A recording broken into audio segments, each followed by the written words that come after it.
Everyone is born with a thread of divinity in them. Give that a thought for a moment. Have you ever thought to how we all are connected to the divine? I'm trying to get this in before it starts to rain here. And by this, I mean insights, like sudden insights from inside that deep knowing. Insights, it seems like, for me anyways, that I noticed that other people didn't seem to have. When I say something to them, they go, "Huh? What? Has that ever happened to you?" Like like an understanding of something, and ask yourself, where did that come from? Hi, I'm Judd, and welcome to my channel if you're new, and welcome back if you're returning. Do you ever give thought to those things that pop into your mind? Inspirational thoughts that you think are totally random, but are they? I found in my younger years how often I would dismiss those feelings of intuitiveness that seemed to come up out of nowhere. Just random thoughts that, you know, turned out to be proven correct later on. And as I got older, I realized, like, how often do I dismiss my inner voice? How often do I just go, like or I'm busy and I go, meh, whatever, right? Have you ever done that? So buckle up, Buttercup. Let's dive into this. Oh, I hope this is recording. I wasn't holding the mic up to my mouth. Isn't the reason we are all here is to discover, like, what we are here for? To love, to grow, to expand our self awareness as human beings, and also, like, evolve as spiritual beings. When we listen to our intuitive side, that divine knowing within, we open ourselves up to the divine presence of understanding. And as I have a friend who constantly reminds me of grace, all I'm suggesting is that we start listening when something speaks to you. Pay attention. Take a breath. Inhale and ask, hey, what is this message that I'm getting? Don't you find all too often in our busy lives we dismiss what comes up? Those things, when they come up, are the divinity within speaking to you. Messages to awaken that deeper part of ourselves. And it doesn't matter whether it's God you believe in, or Buddha, or, like, if you're an atheist, or whatever you happen to believe. A sidebar is I never wanted to do these videos on, like, a topic of spirituality, religion, and believe me, I'm not one to be preaching, because I will not. I was raised as a Catholic. All of my brothers and sisters, all six of us, my mom was a staunch Catholic. And, we had to go to church every Sunday. We had these clothes to wear that you never wore except on Sunday. And by God, you better not get them dirty before you were driven to church, because if you did, holy hell broke loose. So, anyways, the biggest thing is, I pushed back against that. I pushed back against my mom and the orthodoxy of the church, the Roman Catholic Church, because I kept questioning. Did you ever question if you were raised in a, like, Roman Catholic or an Anglican or whatever type of? Did you push back? Well, I knew better than to push back against my mom and dad. All of us kids did. You didn't, because you'd get the back of a hand or a cuff on the back of the head. Yeah, I'm from that generation, and maybe you are too. But the point is, in my mind, I kept questioning. I kept questioning, like what the hell? Like, wait a minute, hold on. That doesn't make sense. And I realized when I got older or as I was getting older, into my teens, late teens, early 20s, then I could ask those questions. I could say, you know, to my friends, to a girlfriend at the time, have you ever thought about this? Like questioning, the beliefs that you were raised with. Anyways, getting back to the point, which is about listening to that inner voice. You know, Occasionally I started to listen, and who boy, would I have the most amazing insights. I found when I listened to that intuitive side, it astonished me what it would uncover when I'd be present to it. And with everything going on in the world today, we need more than ever to awaken this side of ourselves. Post in the comments, post in the comments what you have discovered when you listen to your inner voice, that intuitive side of yourself. Okay, so how can you do this? How can you get in touch with that inner voice? Like, I'm in the most wondrous, beautiful, here, I'll show you, beautiful park. I mean, it is absolutely so lush and so green and so gorgeous. I mean, I'm loving this. So, how can you do this? Come to a park, go spend time in nature. Like, when I go to wrap this up, I'm taking my running shoes and my socks off. And, I'll get to that a little bit later in the video. But I'm going to go barefoot, walking through there's a huge expanse. Walk with me, walk with me. There is this huge expanse of green grass that the cobra chickens, our Canada geese, have taken over, and that's what I'm going to walk on. When I finish this up and go to walk away. But going barefoot, like, I don't know if you know this, but it reconnects you energetically with Mother Earth.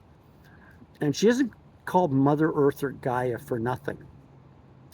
Appreciating the beauty of a sunset is another way, or if you're up early enough, being present to the magic of a sunrise. I worked for 15 years on drilling rigs, and like when we were working from 8 at night till 8 in the morning was one of my special times. That was when the sun would start to come up.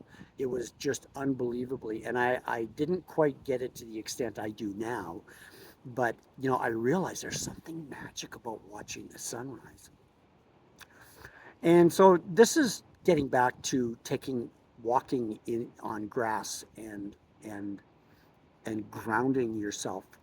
Okay, think about how as kids we ran around barefoot. All of us, we just ran around barefoot in the backyard or out in a park or over to our friend's place, and we were on the grass in bare feet. But as we became adults, we have been conditioned to wear shoes. We all know this is a fact. And I had this thought the other day. These aren't shoes like our grandparents or our parents wore. Like, I remember my dad's shoes and my mom's shoes and my grandma and grandpa's shoes on both sides of my parents. Yeah. Anyways, it was all leather soles. It was our generation where we started getting, so it would protect the soles. We get the bottom rubberized. And what does rubberized do? Well, the only thing it does is if you're hit by a bolt of lightning, it'll conduct the lightning, if you survive it, through to the ground better. Whereas with leather, it doesn't. Anyways, excuse me. So the point here is think about how we've been conditioned to wear runners, or if you're US, sneakers. Think about that. Everything we wear on our feet is manufactured out of plastic and foam. Everything. Everything. So, what has happened is we have become completely disconnected from the earth. And I do mean completely. And don't take my word for it. Do your own research. Like, I've seen this come up in posts, and I've watched them and I've listened to them and I've read stuff on it that, frankly, it was like, holy shit, no kidding. And there's even something out now called a grounding blanket that you put on your bed and you plug in. I'm not going to go there. I was having some naughty thoughts, but if something ever happened while you're in the throes. Anyways, the point is, do your own research. You know, and you'll find that there are so many studies that demonstrate how we've lost our connectivity to the planet. This is how we've created a society of people who have no connection to the earth and then ultimately themselves. Now, I was out wherever I was out yesterday, and as I'm walking along, there was these people, young people, old people, kids, adults, older people. Every single one of them had what I'm recording on this video on is an Android or a Google phone or um, uh, the other phone. I forget what it's called. Anyways, not one of them was looking up. Not one of them was looking around. Not one of them was appreciating this beauty that we have all around us in nature. And that's one of the things that we've done. We've we've disconnected ourselves, and we've disconnected ourselves from this place that houses us, clothes us, feeds us, nurtures us, spanks us occasionally when we're, a little bit on too much on the, you know, thinking we're too big for our britches. Our planet is what keeps us grounded in who we really are, and we've lost this. We've like these people that I was walking by yesterday, and everybody, like in restaurants, couples aren't talking. They're sitting there on their phones. They're looking down. They're on their phones, and I wanted to bring up to become who you really are, which in my last video I talked about that, about authenticity, or 2 videos ago, about authenticity. How you can find out who you really are is get off your phone. I'm finding I'm spending less and less and less time on my phone, on my laptop, except when I want to watch a movie on Netflix, and like begin to discover who you are again. You know, you get to rediscover the love you have for yourself and how you're connected to your husband or your wife or your kids, and there's bugs outside too. Yeah, away we go. Um, your cousins, your grandparents, if they're still around, your friends. I mean, spend more time being connected to that aspect of yourself that has you live in your humanity, and then you also bring out other people's humanity too. What it also does, and I gave some thought to this a lot the other day, and I wanted to put it in here. We have covered ourselves in the layers of protection of, oh, I don't want to get too close. Oh, I don't want to have that conversation with my brother. Or oh, hang on, I don't want to say that to my buddy, or if you're a woman, your girlfriend, right? And we end up putting this layer of protection around us, and it's hard for people to get in. And then especially, guess what? When you got your phone in your hand and you're on your phone, people don't want to walk up to you.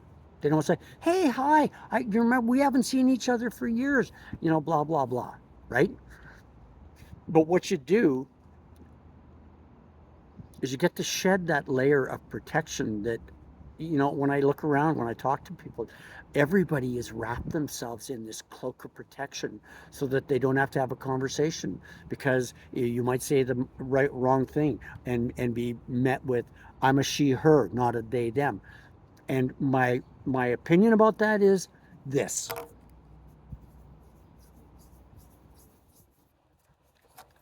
there's so much ridiculousness around that it's no wonder why people don't want to talk. But then my point is, what out of all that is, when you start to let that cloak slip off of protection, you start to let yourself sparkle. You start to let yourself shine. Um, Anyways, something I've been meditating, or coming out of my meditations on, is about how, as we're aging, as we're getting older, um, developing, getting back to the earlier point, getting back to our intuitiveness, however you want to call it, that connection with God, Muhammad, Buddha, source, whatever it is that you want to call it. And I'm going to wrap this up by saying, well, first off, if you haven't subscribed, subscribe. And if you haven't liked this video, hopefully you do. And hopefully I've come across some decent points. Click like. Um, my final thought here is instead of looking, I mean, God's all around us. God is really all around us. And the point, though, is instead of looking out there for God, look within. Look within to give yourself a greater understanding of, well, who you are, and then who you can be for other people. Okay? I love you all. You guys take care. See you in the next video. Bye-bye.